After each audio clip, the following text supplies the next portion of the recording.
This is my cruise bike V20c that I recently built up over the last couple of weeks. The build's complete now. I've been swapping out a few components here and there.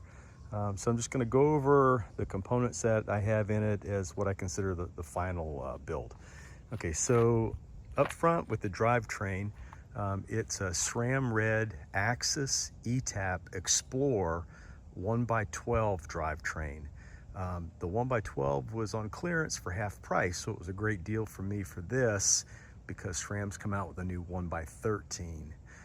The Explorer line is meant for gravel bikes, only a 1x, but the rear the derailleur on it can go up to a 44. So I have a 10 to 44 Garbaruk cassette on it. I swapped out the Garbaruk from the SRAM force level that came with the kit because the Garbaruk is a lot lighter. It's more like what the SRAM Red would be with some of the other group sets. But SRAM didn't have a SRAM Red, very lightweight 10 to 44 12 speed for this particular group set. For the chain ring, I've got an Alu Gear oval 46 tooth. I also have the original 40 tooth round ring that came with the group set, and I have a 44 tooth Alu Gear oval, just in case I'm going to ride somewhere that's going to be a lot more hilly or mountainous than where I'm at right now. But the 46 and the 44 in the back give me plenty of low gear for here in South Mississippi. This group set also came with a power meter. So it does have a quart power meter with the SRAM Red cranks, and they're carbon cranks, 165 millimeter length. Let's see, so moving on, the wheel set, that's a Zip 858 NSW. Also got those on clearance too because SRAM had, well, SRAM owns Zip, but Zip has a newer model for this year that's a whole 30 grams lighter than last year. So I'm happy to save $1,000 and get the last year's model on that. And so you'll see this is a cruise bike, so the front wheel's on the back and the back wheel's on the front. On the back end, we've got the cruise bike race cage. Big improvement, I think, over the older race case, which I had on my older cruise bike V20. It's lighter weight and can carry a lot more. The seat pad on here is a Ventasit. It's one you can buy from Cruise Bike, but it's not the stock.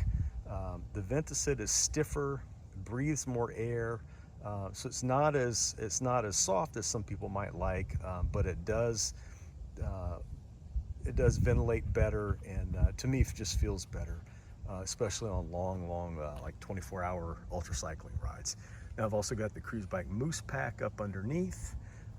I found some bar tape to match the orange, the reddish orange paint job, the paint they call Flame.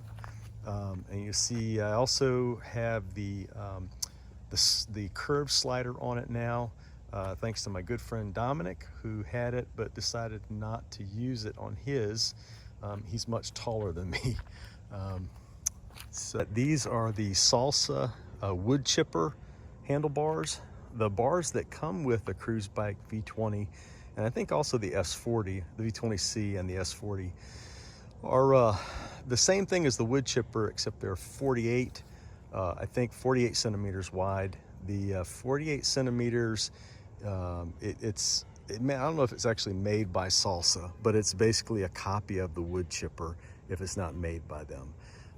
I went with 44 width in the wood chipper carbon to lose a little bit of weight, to bring the bars in just a little bit. And these bars are just wide enough that I'm not always hitting them. Main thing I was concerned about was hitting my knees on the shifters, but this gives me plenty of room. I don't think I'd want to go narrower though. And you'll see the name there. The wood chippers basically they feel just like the original, just a little bit lighter weight because they're carbon.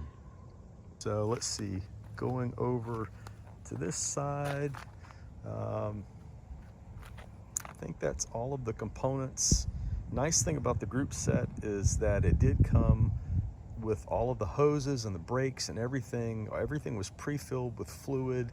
I didn't have to add fluid to anything, just had to be careful when I installed it not to lose any fluid or to introduce air into the lines. Okay, that is it. Thank you.